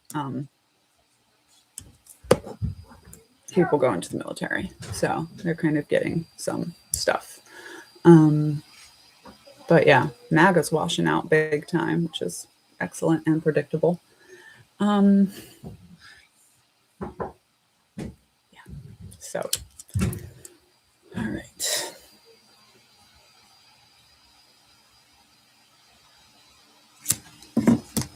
Oh, Leia? Yeah. I think your friend's father is on the way. Okay, so go downstairs and get ready.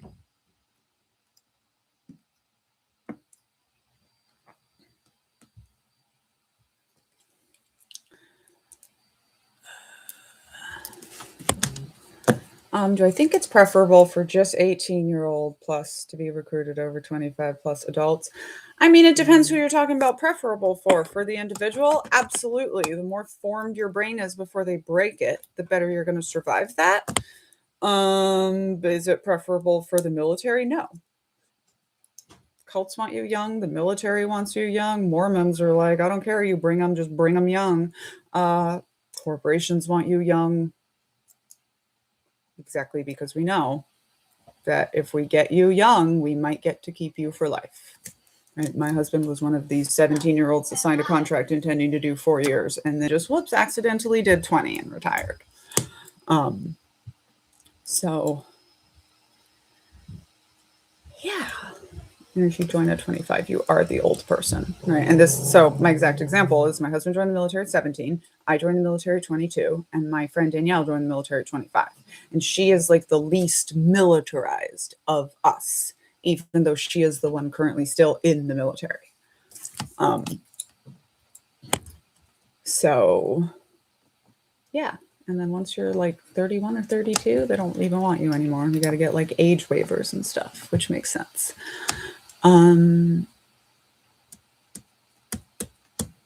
No, I think the people in the Epstein files have been trying to, I think some of the most powerful men in the world have been trying to quash this for 2 decades, and it's not going away because of the victims' persistence. And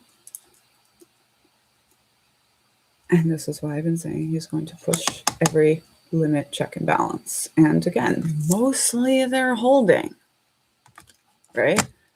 Still, like, having a president who's going to push every check and balance, it's going to be terrifying. People are going to die. Shitty things are going to happen.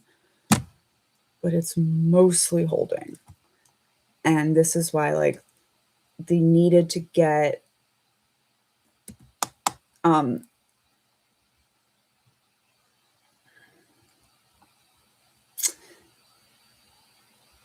they needed to get it done in the first 90 days if it was going to happen.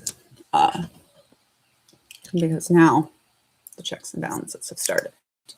What was this question? Would Showtime worth your public stance? Be invited to train in the military if you call it a cult? I don't understand what that means. But when I realized, staring at my own definition, that, because at first I was like, yeah, I mean, all of these things don't apply to the military. There's 4 that don't really apply. I would put them in red during my brief. And then I was like, but the second you deploy, they all really apply. And then I was like, oh, a deployment is a cultic experience. So is rehab. And as soon as I realized that, I was like, that tells me so much about soldier suicide in country. And when we get back home, tells me so much about how bad things can get and how the logic can break down. And quite honestly, like, every brigade commander should literally have to meet with someone like me. And there should be briefs done for the soldiers on how the logic can break down and how things can go wrong in a total institution when you've been removed from the world. Right? So yeah, I think I'm an excellent thing for the military. Are they ever going to fucking listen? No, probably not. This is why I don't care about the groups. I care about the individuals.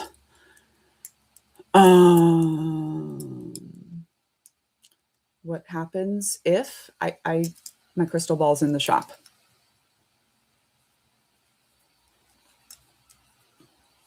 Yeah, I'm not going to get away with it.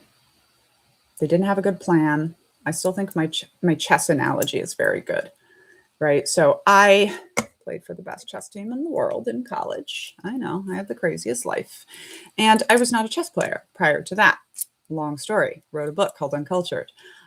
When they needed a 4th girl, they were like, find us a woman with a good GPA and teach her to checkmate with a king and a rook. Okay, it's very important because you can kind of stumble into checkmating with a queen. You can blah, blah, blah. If you're going to checkmate with a king and a rook, you kind of got to know what you're doing. You got to know endgame strategy, right? I am not a very good chess player because I lose my head. Mr. Knitting Cult Lady is a very good chess player because he doesn't lose his head.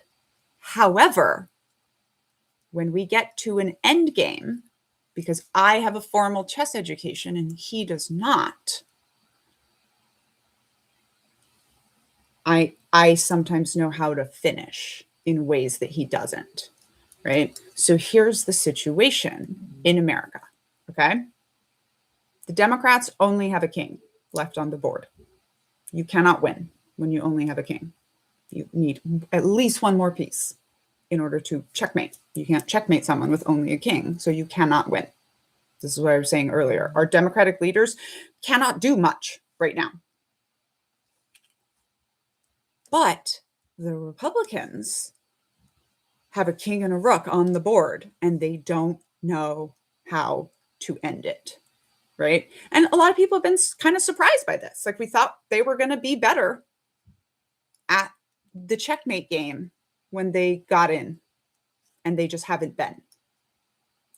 So as soon as you only have a king left on the board, your strategy changes.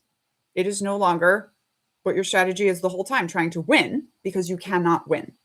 Your strategy is try to force a stalemate. Okay. And if you do the same series of moves 3 times in a row, that forces a stalemate because they don't know how to win. And at some point, chess got tired of just being like, oh, just go back and forth forever, right? You can force a stalemate. Another way you can have a stalemate is if you're not in check and there's nowhere else that you can move, right? So even if you have some pawns left, like the first thing you want to do is get rid of them or get them stop pawned so that there's nothing else. Something you can do if you don't know how to checkmate with the king and a rook is always keep their king in check. Every move you make, the king has to stay in check. And that's how you can avoid a stalemate and ultimately sometimes stumble into the checkmate, right? So stalemate is a tie, and then you get to start again from a more equal stance. And this is where I think we are in America, right? We got to try to force a stalemate, and then we get to start again. So there you go. So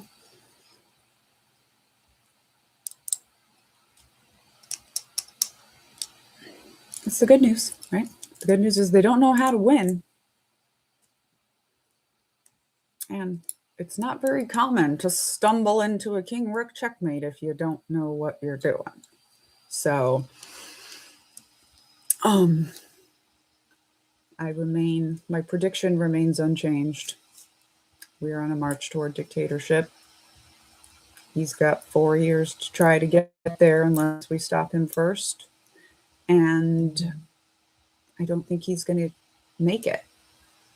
Like, I think there are more checks and balances in America that he's not going to be able to break. Chess pieces are made of Play-Doh, and they've eaten most of them. Yeah. Pretty much. No, reality does fit that analogy, because the rule is people don't just put a government that is ineffective and not knowing how to do anything. So eventually the board will be reset. Also, we have this rule called term limits. So my analogy is great. Maybe if you didn't once play for the best chess team in America, you don't have to try to school me on my chess analogy. So,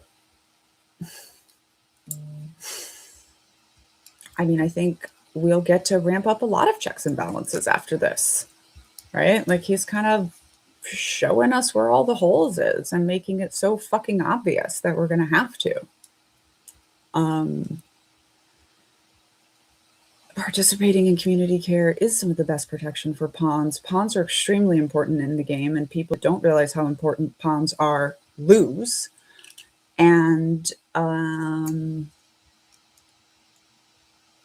yeah, organization. You know, most Americans think the goal of chess is to get the pieces to the other side of the board, and that's checkers. Chess is very different. It takes a lot of strategy. We have to learn how to play fucking chess, Democrats.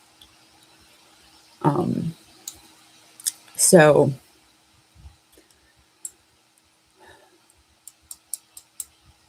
there we have it. Thank you. Appreciate you. What can expats do? Start calling yourselves immigrants, because that's what you are. Expat is kind of a white supremacy term because we don't like the word immigrant. And I don't know, remind us that you support us. You know, I saw this post from the European that was like, y'all, Americans in America are the ones inside the empire now, needing to resist. And it affects the rest of the world. Yes, but you're an immigrant to another country. There's a lot of mostly Black thinkers that speak about this. But like, we say other people are immigrants when they come to our country, but when we go to other countries, we call ourselves expats. That is a white supremacist influence thing. And we can just always do better and learn. So the more white people going to other white countries or even not white countries in the world call themselves immigrants, the more we are going to help take the stigma off immigrants and use the right language, etc. Blah, blah, blah. Expatriates is weird too. Like, I don't know who came up with that term, but it is very strange. The Democrats do need to learn checkers and tic-tac-toe. It's like chess, like, you know, so it's interesting, right?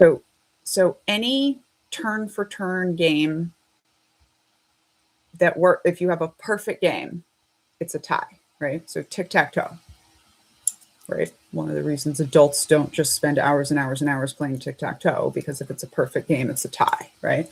And same thing for checkers, same thing for 4 in a row, right? Chess, that is also true. However, there's just so many options of things you can try that very, very rare to have perfect games. So that's what we've got going on now. That's why it's like, you know, I can't predict exactly the things that he's going to do. But when I'm like, we're on a march toward American dictatorship, and the people are like, you said you didn't war. And I'm like, what did you think it was going to look like? Why didn't you go study Latin American dictatorships when you heard me say that? So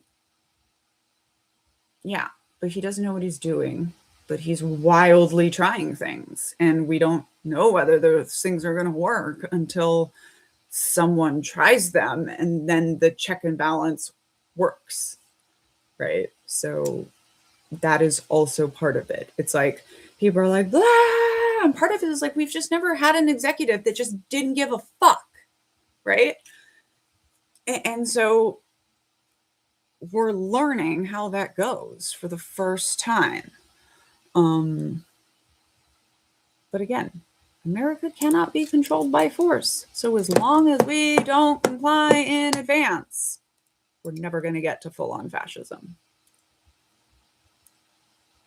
So there you have it. And like everything they try is so silly. Like, oh, they're suppressing TikTok content creators. Okay, like there aren't a million other apps that we can go talk to people on. Hello, YouTube. You know, like it's just like they're just stupid at the things that they're trying and the way that they're doing it, right? So, yeah. But it's going to be exhausting. It's going to be a 4-year march, and marches are not fun. And this kind of being this like fascism tug of war, you know, they're just blatantly trying, and we're having to like pull back a little bit and figure out how to resist because we didn't fucking pay attention before. So, yeah. So, anyway, on that note, I'm going to give you some knit-in updates. One of the things that I decided to do to try to push back is to organize an angry knit-in in Washington, D.C. It is on March 8th, International Day. We do have tickets again. They are free, but you can give a donation. It's costing us $20,000 just to organize the event. We have 50 solidarity events going on around the country and Canada. We are actually still looking for someone that has some tech equipment that would like to show up and help us live stream. If not, we will do our best. We're spending the day indoors, organizing, learning about civic engagement, and creating this giant banner that's going to say, "Not today, fascism." You can create a granny square or 1,000 and mail them to us. All of this information is at www.angryknitin.org. And then we are going to create a banner that says "Not today, fascism." And then we are going to walk it from the World War I Memorial down to, I think, the Capitol or Union Station, something cool. The fundraising is, we've raised, I believe, about half of what we need just to break even.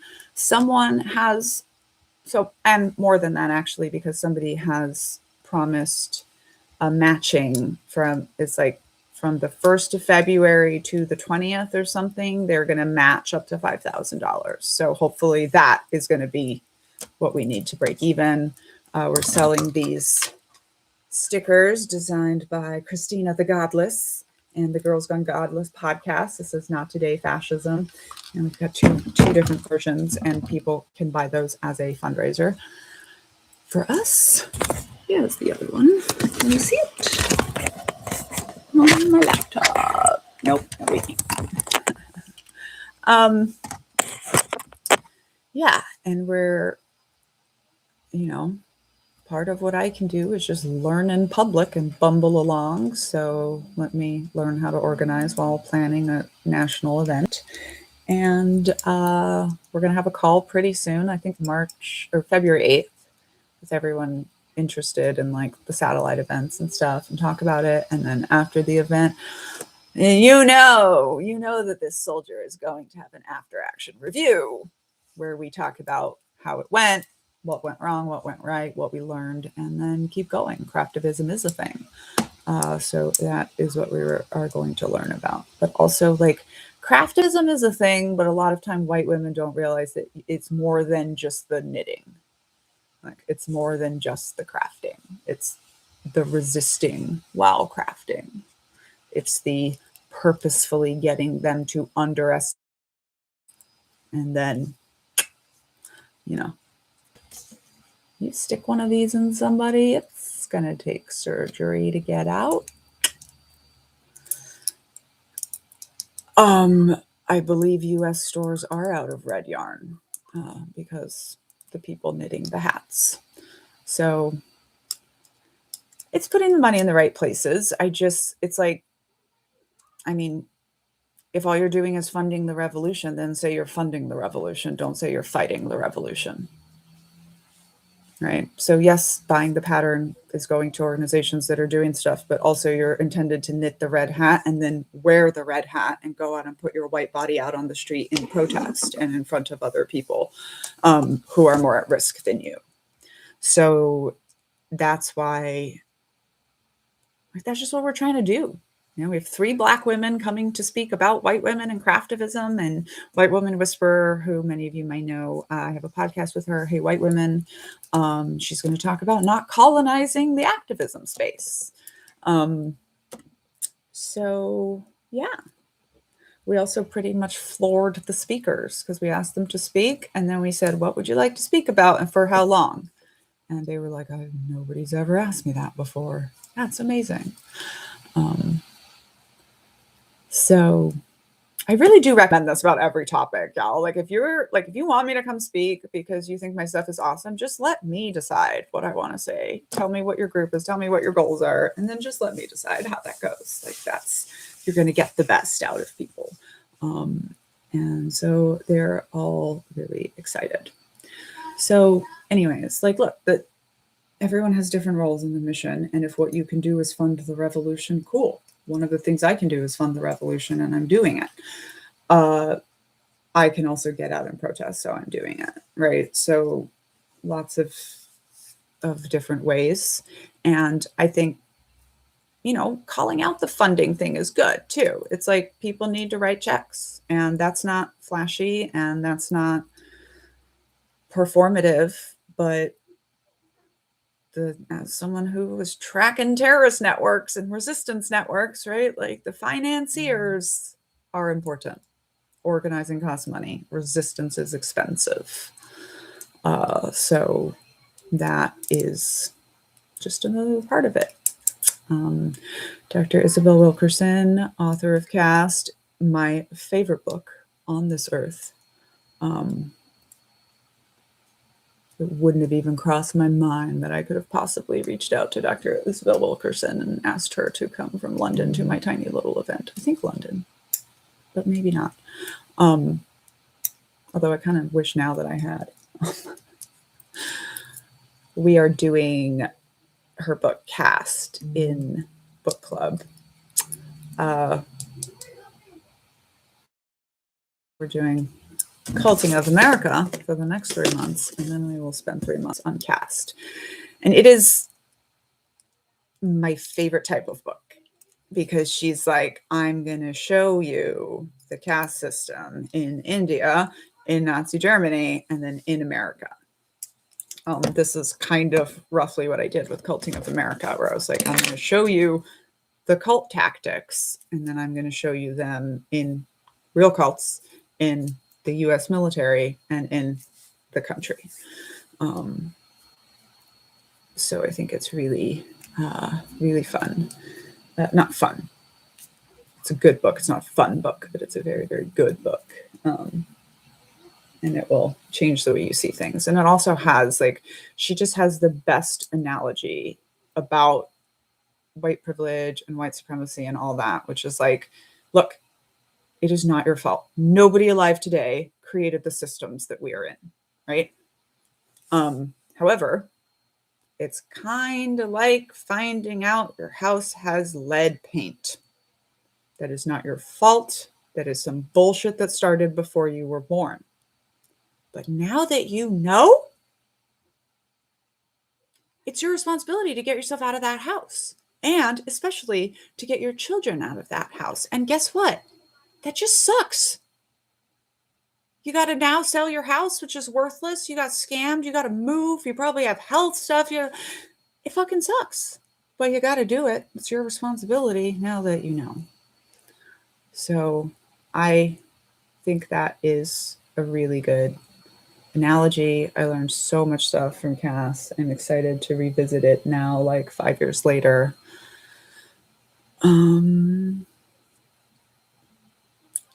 So yeah, and also a very good place to learn about how, like, Hitler studied us.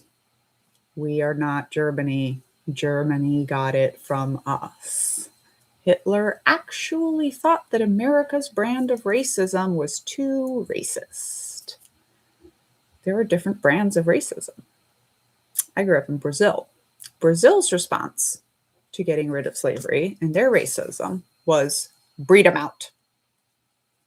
And America's response was segregation, right? Different brands of racism. America's brand of racism is called the one drop rule. If you have 1 drop of black blood, you're black.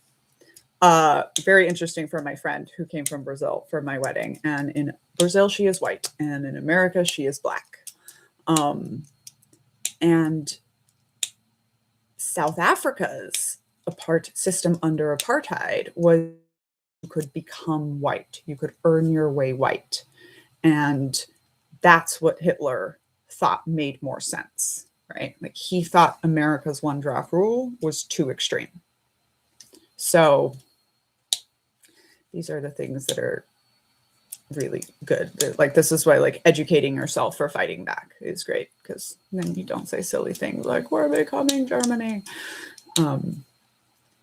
And that is my next project. Is I'm working on a book called An All-American Fascism, where I am taking Echo's 14-part fascism checklist and just sort of applying it to America. I'm quoting pretty much all of those people. A very, very wonderful follower heard about my book and then sent me an entire library on fascism and authoritarianism, which is like, that's the luck part of the process. Like, when I come out with a fascism book in 3 years, would not have been able to do it without someone just sending me a whole fascism library. Or obviously I could have probably purchased it myself, but in the trying to decide, like, how am I going to do it? How am I going to get these books from the library? Am I going to buy all of them? I was pretty much going to buy, 3 out of books at a time that I could base each chapter on. But thanks to Cynthia, very, very good. So I am on chapter 4. It was wildly crazy of me to think that I would do 1 chapter a month after the book came out, but it'll also probably be like a 500-page book, because the fascism checklist has 14 points to be 14 chapters. So yeah. And then just a reminder that, like,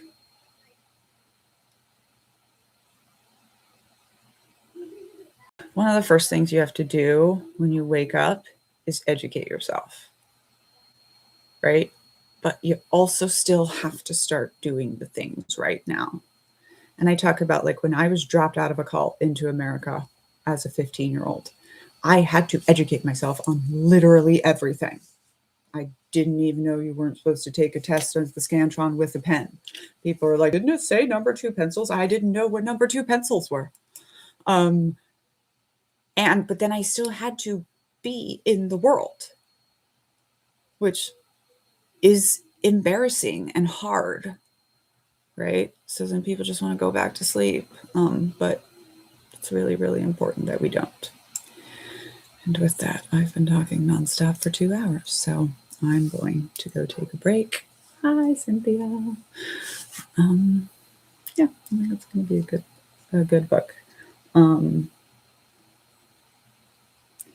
Resistance. War cannot come from love, but resistance can come from love, even violent resistance. And so there you go.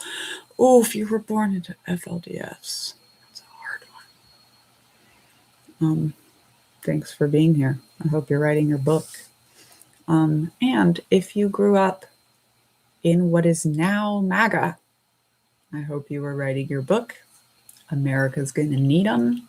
And I might be looking to invest in one in the next 5 years. So, yes. My husband is getting overwhelmed. I'm going to have to ask people to stop sending me things soon because our house is not big enough. And I just don't even have all the fascism books. They're just piled around me. That's okay. All right. Thanks, everybody. Have a day. I might have to give up on the push-ups because I keep getting hurt. But there you go. Love to all. Don't let the bad guys get you down. And the last thing I'm going to say is the whole purpose of disaster planning, the whole probably evolutionary reason we have anxiety is to think about what you would do, right? So whatever you're afraid of, people were talking about like, are they going to put all the autistic people in camps? Okay, I am your fairy threat mother. It has happened. What are you going to do? I'm going to find all the late diagnosed autistic women and run so many shenanigans with all of the shit that we know how to do. What are you going to do? And then come back, right? And here's another one that I will give you. I have this specific kind of anxiety that when my 2 people in my little tiny family are not home when they're supposed to be home, I just know that there's a car accident and the cops are going to be at my door in 30 minutes and my whole life is going to be obliterated. And then I say, well, if that happens, there's nothing that's going to prepare me for that, right? There's nothing that is going to prepare. My life will just end and a completely new life will start. So I'm actually just going to sit here and enjoy my last 30 minutes. And then they always come home, right? And sometimes you have to plan more than that. When my husband was deploying all the time and I was a government trained expert on how helicopter pilots die, I had an exact plan for the 4 years that he was deploying and I was home with the kid, and I would literally picture it.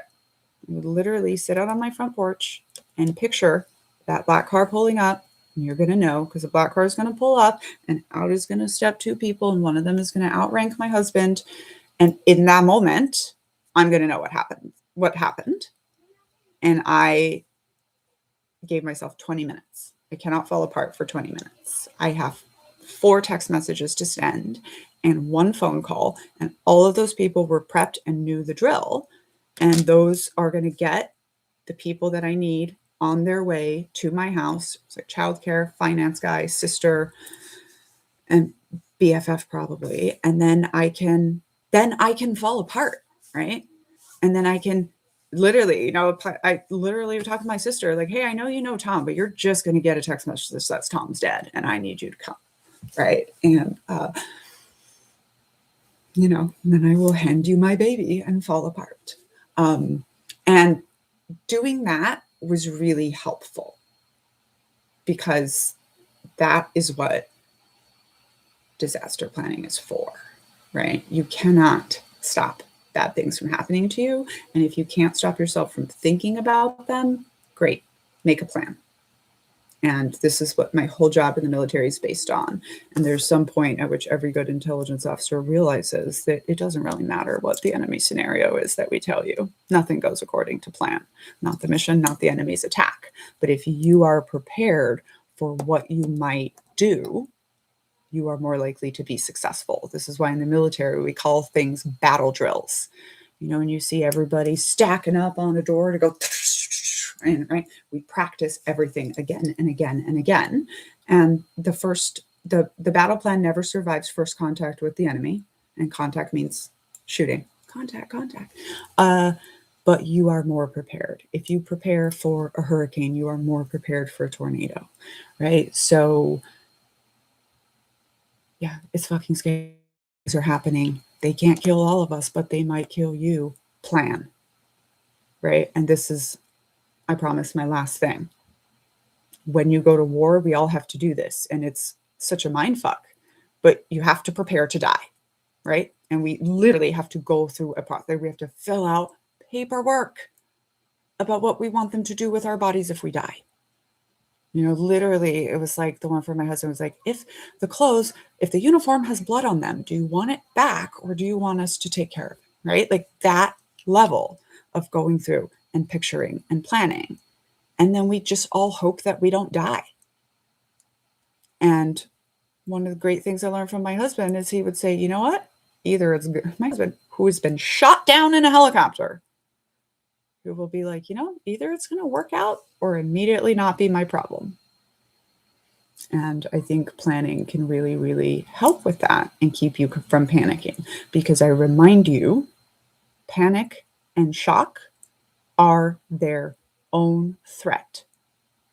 You can survive the big bomb attack and then die from the shock, right? So we got to get through our shock. We got to learn how to keep panic down. Knitting is great. Plan to die and then hope that you don't. They cannot get all of us. Have a day.